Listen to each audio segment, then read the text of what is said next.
Hello everyone, my self Sayantani Pal. I am from Midnapore college autonomous. Bengaluru में selection हुआ है IPHT का, जेस्ट से हुआ है सिलेक्शन। तो मेरा इंटरव्यू एक्सपीरियंस आज मैं आपके साथ शेयर करने वाली हूँ।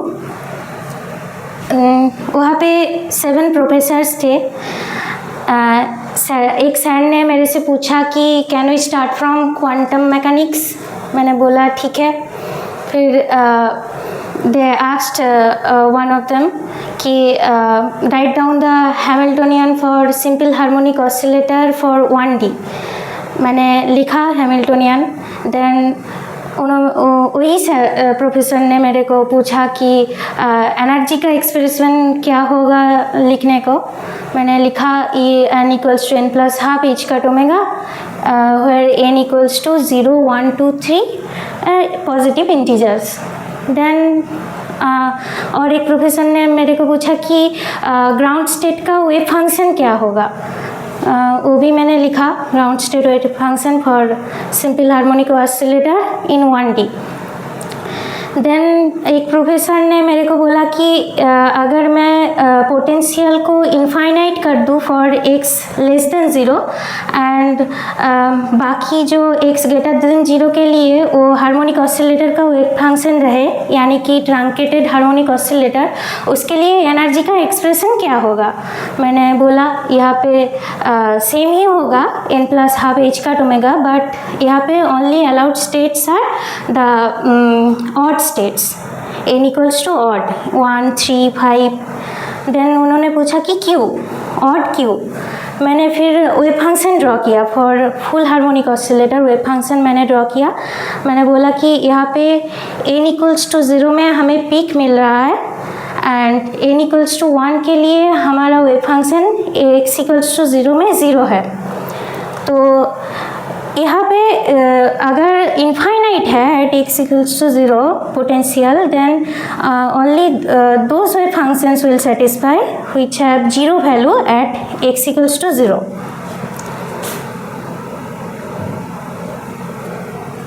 यहाँ पे उन्होंने बोला कि मैथमेटिकली हमें दिखाओ कि x इक्वल्स टू 0 पे वेव फंक्शन 0 होगा।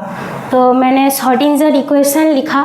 फिर बोला कि यहाँ पे एनर्जी तो हमेशा फाइनाइट ही होगा, एनर्जी क्वांटाइज्ड नेचर में रहता है हार्मोनिक ऑसिलेटर के अंदर, तो एनर्जी तो फाइनाइट होगा, बट यहाँ पे जो वेव फंक्शन पोटेंशियल है एट x इक्वल्स टू 0 वो इनफाइनाइट है। देन ये तो नहीं हो सकता कि लेफ्ट हैंड साइड पे infinity and right hand side पे फाइनाइट। सो अगर वेव फंक्शन को श्रोडिंगर इक्वेशन को सेटिस्फाई करना हुआ तो ये जो क्वांटिटी है उसे इनफाइनाइट होना पड़ेगा। और एक तरीके से हम बोल सकते हैं कि the potential is infinite for all the region at x less than 0। x less than 0 के लिए पोटेंशियल जो है इनफाइनाइट है। इसका मतलब कि पोटेंशियल का जो वेट है वो ज़्यादा है, तो पार्टिकल पेनिट्रेट नहीं कर सकता x लेस देन 0 रीजन में, वो यहीं पे रहेगा, x ग्रेटर देन 0 पे ही रहेगा पार्टिकल, तो पेनिट्रेट नहीं कर सकता। इसका मतलब कि probability of finding the particle at x less than 0 will be 0। सो यहाँ पे x इक्वल्स टू 0 पे वेव फंक्शन को 0 होना पड़ेगा ताकि जो वेव फंक्शन कॉन्टिन्यूअस हो और probability of finding the particle for x less than 0 के लिए 0 हो। फिर क्वांटम का यही पे ख़त्म हुआ था। फिर उन्होंने मेरे से मैथ फिजिक्स का क्वेश्चन पूछा। उन्होंने कोई टॉपिक नहीं पूछा था मेरे से कि इंटरेस्टेड टॉपिक और समथिंग। देन एक प्रोफेसर थे, उन्होंने आके बोर्ड पे ये जो इंटीग्रेशन है वो लिख दिया, बोला कि ये सॉल्व करके दिखाओ। फिर मैंने 1 plus X square equals to Z assume किया और दिखा दिया कि इसका जो इंटीग्रेशन होगा ऐसे होगा। आंसर आया 1/2s। देन ये जो क्वेश्चन है मेरे को उस टाइम में नहीं आया था, मैं नहीं कर सकी ये क्वेश्चन, बट इसका आंसर ऐसा होगा। उन्होंने बोला था कि z to the power n equals to 1, यहाँ पे z एक कॉम्प्लेक्स फंक्शन है, तो इसका सॉल्यूशन क्या होगा। तो मेरे को उस टाइम में आंसर नहीं आया था, पर सॉल्यूशन ऐसा होगा, ये real axis, imaginary axis and एक सर्कल आएगा। फिर एक प्रोफेसर ने मेरे से पूछा कि n क्रॉस n एक मैट्रिक्स गिवन है, उसका सारे एलिमेंट जो है 1 है, इसके लिए आइगन वैल्यूज क्या होगा। तो मैंने बोला कि एक आइगन वैल्यू होगा जो नॉन जीरो होगा, उसका वैल्यू होगा n, 1 + 1 + 1 करके n होगा एक आइगन वैल्यू का वैल्यू, एंड बाकी जो eigen value n-1 eigen values वो सारे जीरो होगा। एक जो होगा n होगा और बाकी सारे n-1 आइगन वैल्यूज जीरो होगा। यहाँ पे मैथ फिजिक्स ख़त्म हुआ था। फिर उन्होंने बोला कि क्लासिकल से पूछ सकते हैं। फिर मैंने बोला क्लासिकल तो प्रिपरेशन नहीं है उतना। फिर उन्होंने बोला कि नहीं पूछ सकते हैं। मैंने बोला ठीक है सर, हम ट्राई करके देखेंगे। फिर उन्होंने वो एक r इक्वल्स टू 1/sin θ + π/4 का एक्सप्रेशन दिया, बोला कि वेलोसिटी यूनिफॉर्म है, इसके लिए मेरे को सारे जो इन्फॉर्मेशंस आपको मालूम है इसके बारे में मेरे को बताओ। फिर फर्स्ट टाइम मेरे को कुछ समझ में नहीं आया कि क्या बोलना है ना बोलना है।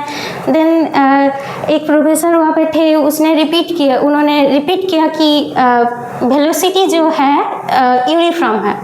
देन मैंने बोला कि वेलोसिटी यूनिफॉर्म है, इसका मतलब v equals to constant, v vector equals to constant, that mean direction और स्पीड दोनों ही कांस्टेंट रहेगा, इसका मतलब एक्सेलरेशन 0 होगा। फिर उन्होंने बोला कि आप XY प्लेन में मेरे को जो है पार्टिकल का पाथ समझाओ कि कैसा होगा, पार्टिकल का पाथ कैसा होगा एट XY प्लेन। फिर x इक्वल्स टू हमें पता है x equals to r sin theta, x equals to r cos theta and y equals to r sin theta. तो मैंने लिखा, ये लिखने को कहा मेरे को, पहले लिखो y equals to r sin theta, x equals to r cos theta, then बोलो कि क्या होगा। फिर सिंप्लीफाई करके ये एक्सप्रेशन आया y equals to 2a - x। यहाँ पे हम देख सकते हैं कि यहाँ पे जो स्लोप है वो नेगेटिव है, -1 स्लोप नेगेटिव है, एंड ये एक स्ट्रेट लाइन का इक्वेशन है, तो ये ऐसा एक स्ट्रेट लाइन आएगा, ऐसा एक स्ट्रेट लाइन यहाँ पे आएगा। इंटरसेक्ट हम देख सकते हैं कि √2a एंड यहाँ पे भी √2a। तो hence particles move uniformly along the line, इस लाइन के अलोंग यूनिफॉर्मली वो पार्टिकल मूव करेगा। फिर उन्होंने कहा कि आप क्या इससे हमें फेज के बारे में कुछ बता सकते हो। फिर मैंने बोला कि v कांस्टेंट है, इसका मतलब जो मोमेंटम होगा वो कांस्टेंट ही होगा, डायरेक्शन का कुछ पता नहीं। डायरेक्शन v का डायरेक्शन मैंने अगर पॉजिटिव लिया, जैसा कि यहाँ पे मैंने v का डायरेक्शन पॉजिटिव लिया तो मोमेंटम पॉजिटिव, एंड v का डायरेक्शन नेगेटिव लिया तो मोमेंटम नेगेटिव। मैंने एक कांस्टेंट c मान ली थी, वहाँ से आया था कि फेज का जो डायग्राम होगा, अगर ग्राफ में मैंने प्लॉट करना चाहा तो ऐसा आएगा, एक हॉरिजॉन्टल लाइन आएगा जिसका वैल्यू p का वैल्यू होगा c और -c। फिर उन्होंने बोला कि एंगुलर मोमेंटम के बारे में। फिर angular momentum L equals to हमें पता है कि m into r cross v, तो m भी r sin theta z cap कैसे बोल दिया मैंने, क्योंकि वो XY प्लेन में था पार्टिकल, इसलिए जो एंगुलर मोमेंटम का वैल्यू होगा वो z कैप के अलोंग होगा। ऐसे ही मैंने बोल दिया कि z कैप के अलोंग होगा। तो पॉजिटिव और नेगेटिव जेट कैप वो डिपेंड करेगा वेलोसिटी की डायरेक्शन के ऊपर।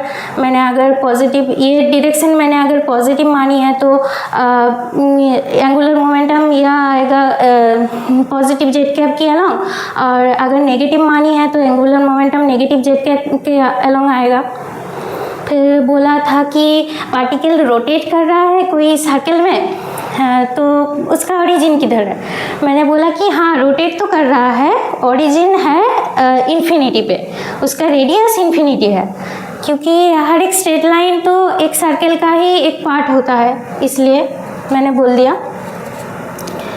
फिर क्लासिकल का यहीं पे ख़त्म था।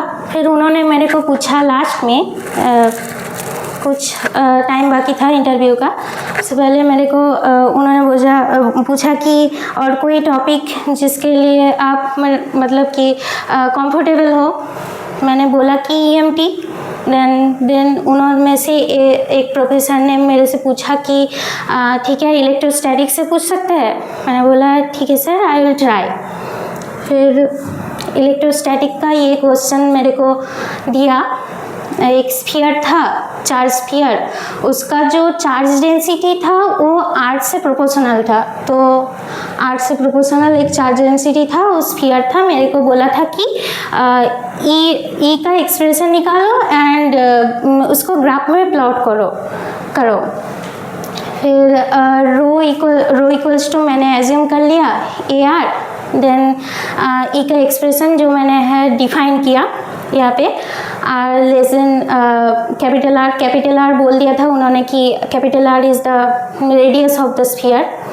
देन E का एक्सप्रेशन आया A/4 epsilon R² for R less than capital R equals to R के लिए ये आया and R greater than R के लिए ये आया। तो ग्राफ में प्लॉट करने को कहा, मैंने कर दिया। फिर उन्होंने बोला कि यहाँ पे जो E है, इस E को मैं अगर B से रिप्लेस करूँ तो उसका वैल्यू क्या होगा। मैंने बोला कि हमेशा 0 ही आएगा, उसका वैल्यू हमेशा 0 आएगा।